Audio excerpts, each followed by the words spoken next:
Hindi naman tayo sikat, pero may mga basher tayo. Yung sinasabi ng mga basher, paulit-ulit na lang daw ang aking ginagawa. Ha? Ang liit nga ng channel natin, binabas pa. Okay lang mga...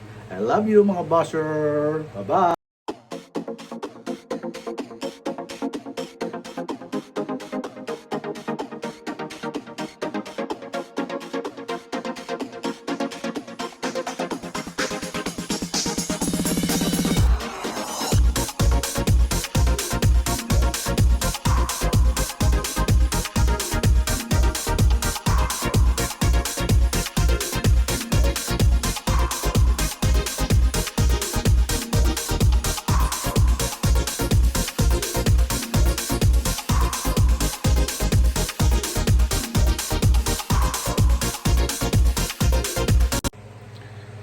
What's up mga kapatid? Panibagong araw, panibagong vlog.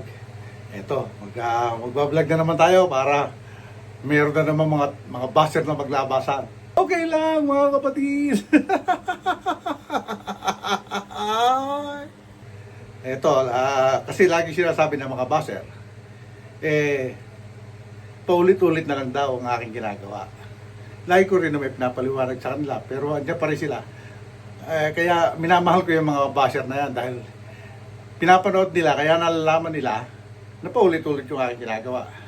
Diba? Kaya, I love you mga basher. Yan, ito, isang panggalit na naman sa inyo ang ating gagawin mga basher. Kaya, siyempre bago natin umpisahan ng ating vlog ngayong araw na to, papasalamat muna tayo sa Panginoon sa panibagong biyaya at panibagong araw. Kaya, sabi nga, huwag na natin patagalin to mga kapatid.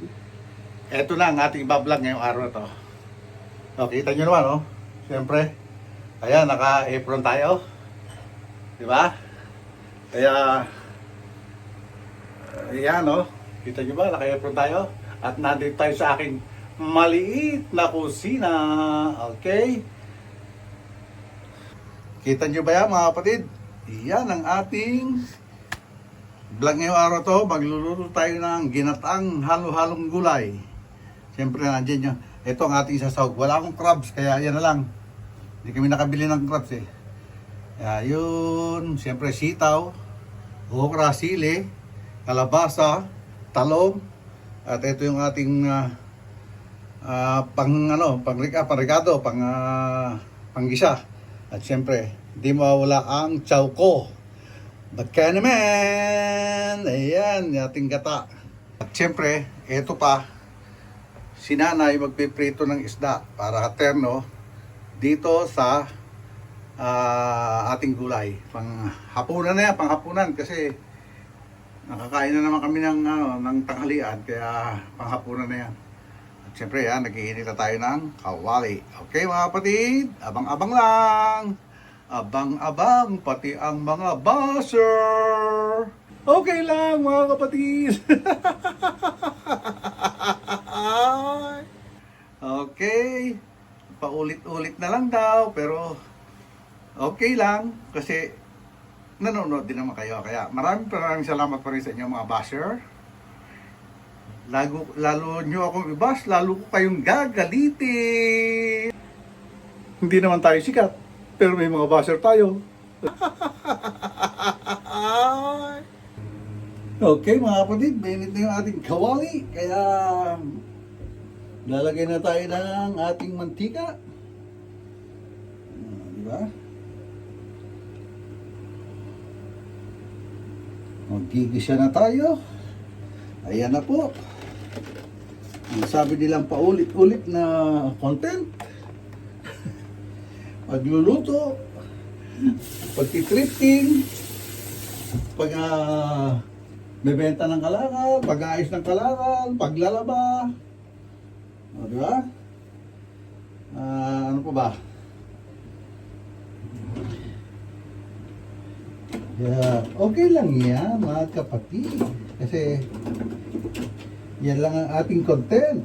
Kaya magalit na kayo kung magagalit dahil hindi kayang pigilan to.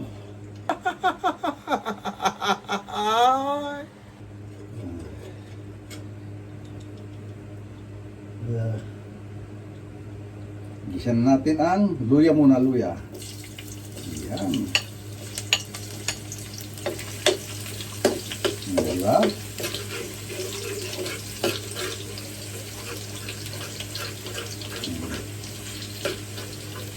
Luya, luya, luya. Ayan, pati luya, malalapad yung ano. Oh.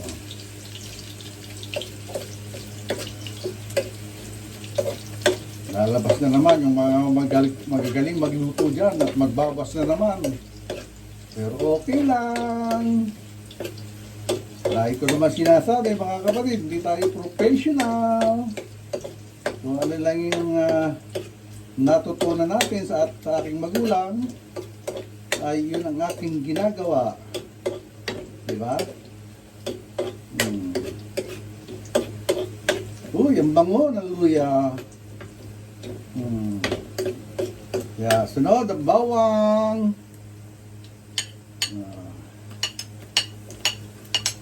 Diba?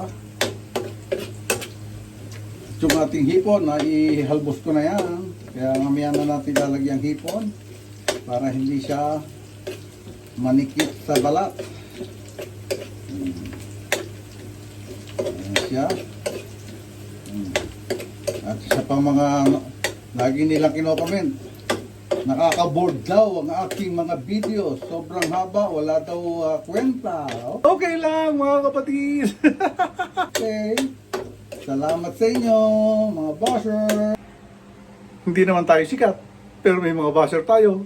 Di ba?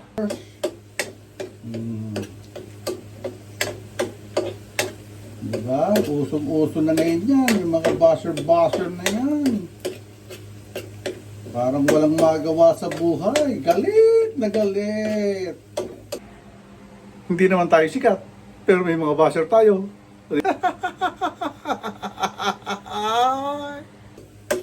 Lagi. Hindi pa nga na laki ang aking channel. Binabash na kagad. Bakit gano'n mga kapatid? Okay lang mga kapatid.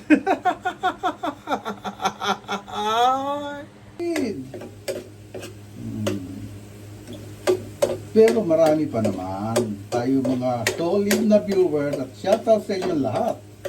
Marami pa tayong mga solid na viewers na nakaka-appreciate ng ating ginagawa, ang ating mga videos.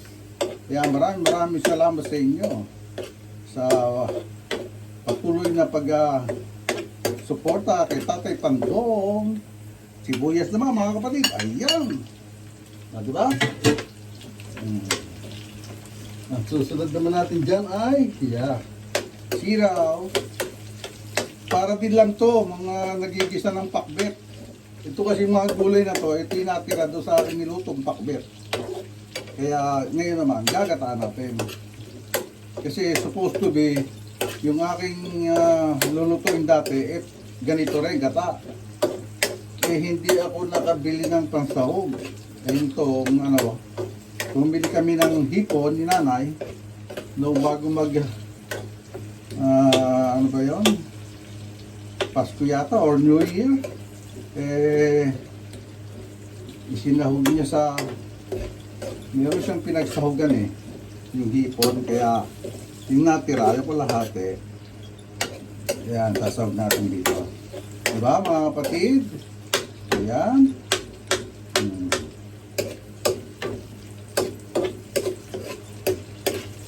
Shout out sa magagaling magluto dyan. Shout out sa mga tatay na mahilig din magluto. Noong araw, pag sinabing mahilig ka magluto, under ka na. Pag mahilig ka maglaba, marunong ka maglaba, ay under ka na.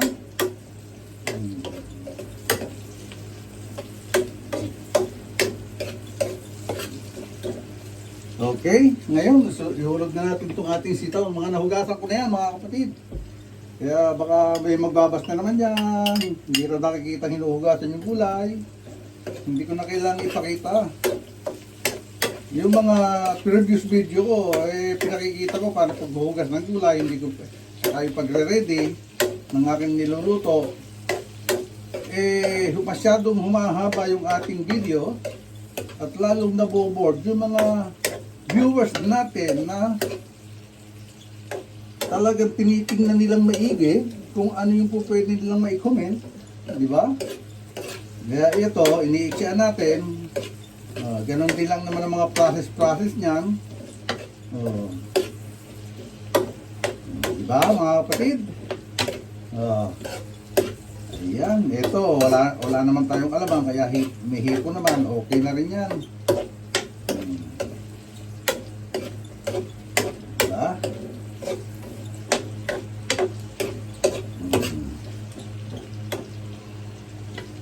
Okay, sandali lang mga kapatid, at hayaan muna natin mag-isa yan. Okay mga kapatid, isado na yung ating sitaw. Ang susunod natin yung hulog dyan ay kalabasa.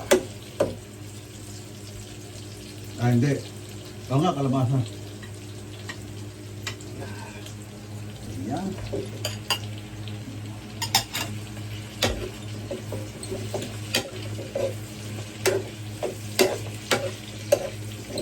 Mekos.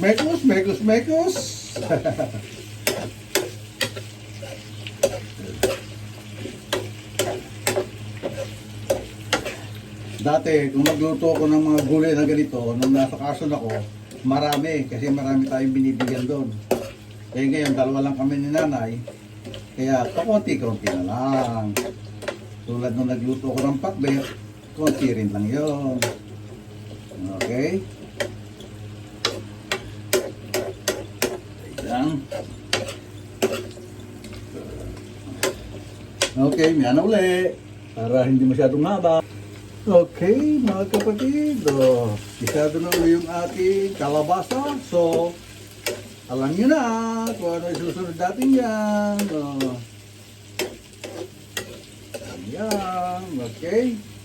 Lagyan natin itong talong. Yun, diba? Mekos ulit.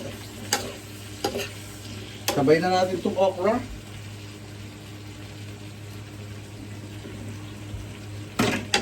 Isang na lang, parehas naman yung madaling lumambot.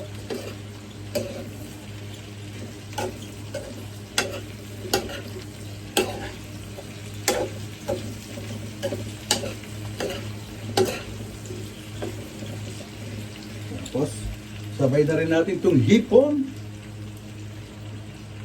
Para masabawan na natin yan. Dapat timplahan. Siyempre, titimplahan na natin yan, mga kapatid. Okay mga kapatid, taktakan na natin ng asin, rock salt. Dahil hindi naman natin lalagyan ng alamang yan. Siyempre, paminta.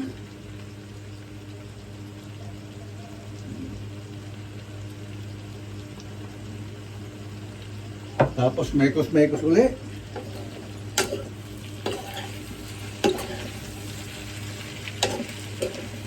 Mekos.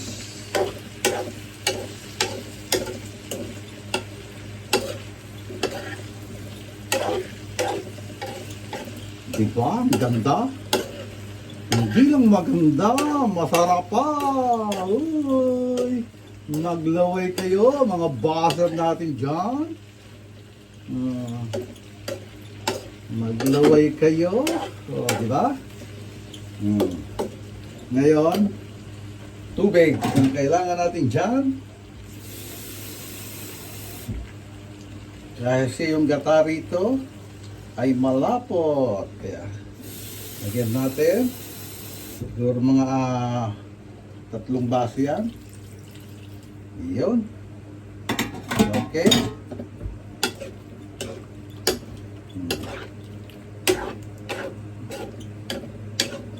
Ngayon, tatakluban na natin yan mga kapatid. Okay. Mamaya na ulit. Okay mga kapatid, ayan na po. Malapit ang maluto.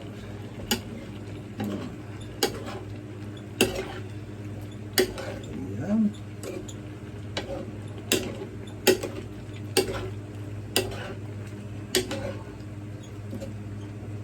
konti na lang.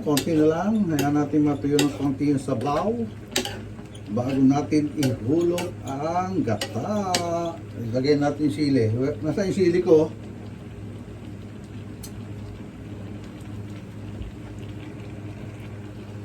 Okay, ihulog na natin itong isang sili. Hindi na natin pipisain. Mahugasan na rin yan.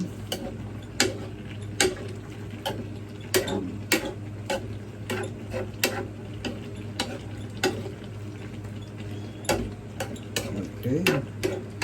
Pwede natin siguro ihulog ang gata. Kaya malalambot na naman siya, oh. Hindi pa. Hinalan natin konti apoy.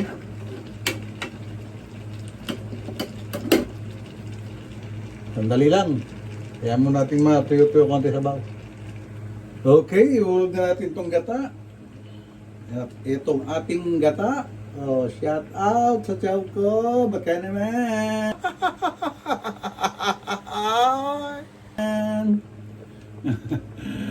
Ito, gawang Vietnam to. Itong chow ko. Ihulog na natin. Ayan. Para lumapot na siya.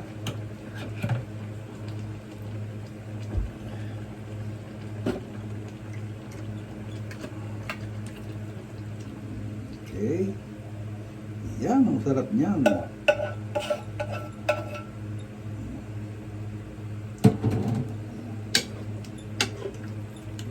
Yun, no? Mekos-mekos. Diba? Yan ang sabaw pa lang, ulam na. Ulala! Oh, lalaki pala siya. Okay? Yan na siya. Yan ulit mga kapatid. Antay na lang natin lumapot-lapot. Okay? Okay mga kapatid. Oh, ayan na. Malapit na siyang maluto. Kaya marami sabaw yan. Masarap yan ilagay sa kanin. Lasang gatas. Ayan. Okay, antayin na lang natin. At mamaya-maya hanguin natin yan mga kapatid. Ayan. Alam ko, may magbabas na naman dyan. Hindi naman tayo sikat. Pero may mga basher tayo. Di ba? Ang liit nga ng channel natin. Binabas pa. Okay lang mga kapatid.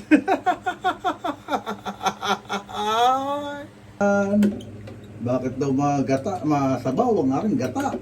Okay?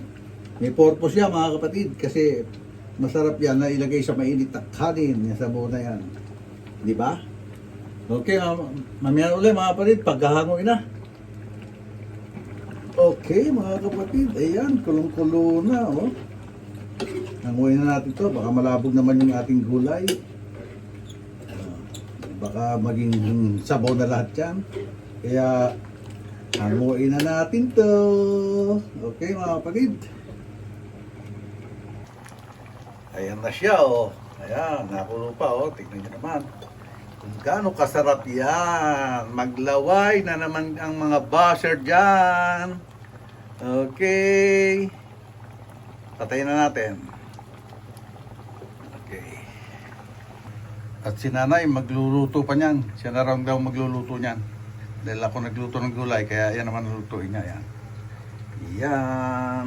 Pritong galunggong at saka magpapangat niya raw yung iba. Pangat sa toyo. Okay? O paano mga kapatid?